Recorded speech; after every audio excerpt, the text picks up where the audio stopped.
เดือดปุดปุดอุ้มลัคนานุ่งวันพีชข่าวเดรสซีทรูตาข่ายท้าแดดทำเอาไอจี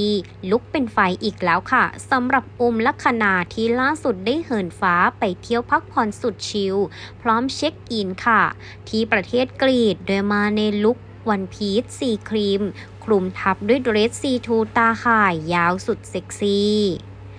เผยให้เห็นสวดทรงสุดเป๊ะปังเสิร์ฟท่าสุดแซ่บกลางแดดทำเอาแฟนคลับนั้นแห่กดไลค์และคอมเมนต์สนั่น